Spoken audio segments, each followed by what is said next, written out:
भी आ गया ना, बस सही है। उसको पूछ लो, उसको वो पीछे ही लगा लेगा।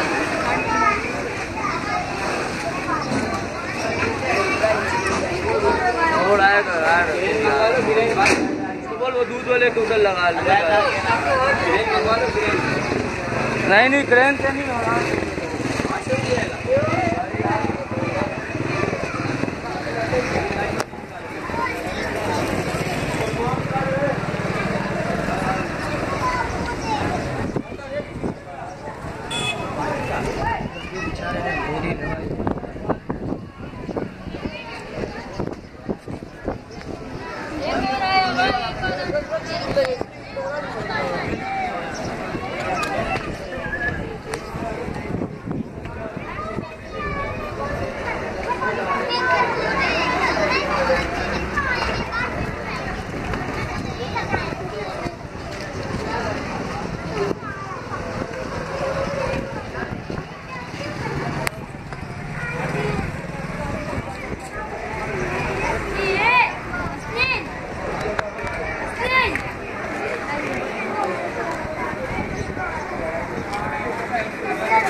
Hallelujah.